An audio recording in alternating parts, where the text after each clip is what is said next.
before. So here we go, you're at the place, wherever that may be, the event, the function, the conference, the pub, whatever it is.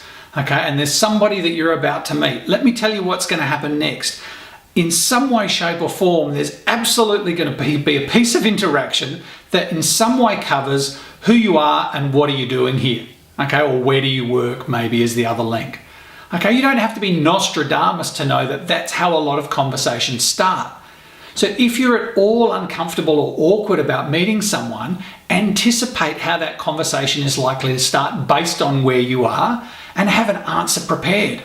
Okay, you don't have to write cheat notes and go, my name is John and I'm here to meet my next boss because I really want a job. Okay, I'm not talking about doing that sort of thing.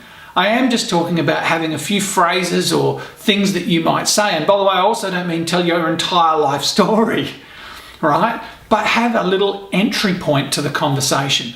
Because when I talk about making connections, okay, and I'm talking about meeting people, the way you do that is by making a connection with another human being.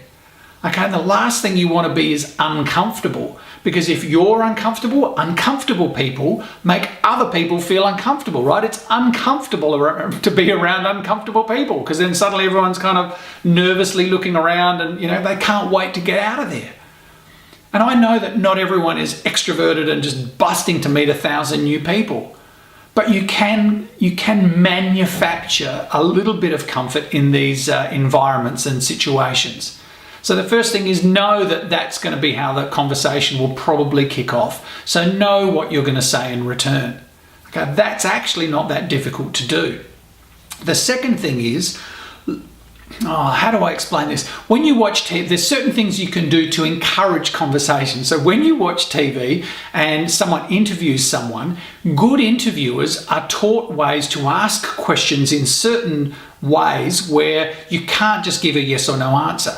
So if it's the end of a sports game and the team's just won, they don't just go up and say, hey, was winning really good? And someone can just say yes, and then that's the end of the conversation, yes.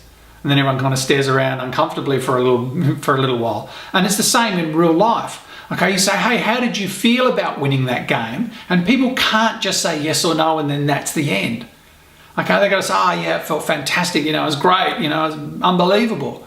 And even if they say, oh yeah, it felt really good, then you can learn to dig a little deeper. So you go, what was good about it? Or how good did it feel? And get people talking. And that's how you build connection. Okay, that's how you create conversation. And that's what you're looking to do here. And again, I'll say it, you're not doing it for mercenary reasons. You're doing it because, you just never know who you're meeting. And that connection could prove to be really important down the track. So know roughly, how the conversation is going to start, pre-prepare a little bit, learn to ask questions in a way that encourages more conversation and builds connection. And finally, at the risk of stating the bleeding obvious, don't talk about dodgy subjects, okay? So all those things like anything that could be vaguely, political or contentious, just steer clear of it. So if something really controversial has happened or something that could be controversial as an opinion to have, then don't bring it up. Because you might meet this person who could be thinking, oh, gee, this person could be a great person to employ. And then you start talking about politics or religion or something like that. And they go, oh my God, Once you've got a job, you can have whatever opinion you want to a certain degree. Okay. And you control how vocal you are about it. And as always, me of all people, I'm not telling you to not be true to yourself. If someone is really against something that you don't like, I don't think you should keep your personal beliefs a secret. You don't want to work for them anyway. Okay, but what you don't want to do is when you're first meeting someone, put them off or talk about things that might be maybe taboo or controversial in some respect. So they're the three things that are part of tip number 4. Okay, so anticipate how to sort of get the ball rolling, learn how to keep the ball rolling, and don't do something that's going to stop the ball rolling. There you go.